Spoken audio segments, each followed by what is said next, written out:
Construction સાઇટની દિવાલ ધરાશાયી થઈ અમદાવાદના ઘુમા વિસ્તારમાં આજે સાંજના સમયે સાગલ ગ્રુપની કન્સ્ટ્રક્શન સાઇટ પર દિવાલ ધરાશાયી થઈ. ઘટનાને લઈ આસપાસના લોકોમાં દોડધામ મચી.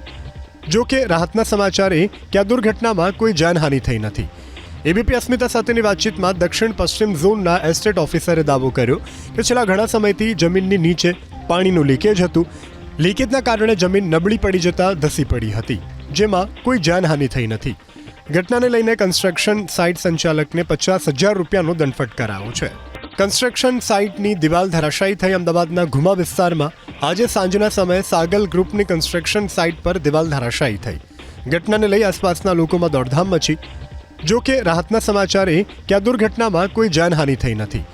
એબીપી અસ્મિતા સાથેની વાતચીતમાં દક્ષિણ પશ્ચિમ ઝોનના એસ્ટેટ ઓફિસરે દાવો કર્યો કે છેલ્લા ઘણા સમયથી જમીનની નીચે પાણીનું લીકેજ હતું. લીકેજના કારણે જમીન નબળી પડી જતા ધસી પડી હતી, જેમાં કોઈ જાનહાનિ થઈ નથી. ઘટનાને લઈને કન્સ્ટ્રક્શન સાઇટ સંચાલકને 50,000 રૂપિયાનો દંડ ફટકારાયો છે.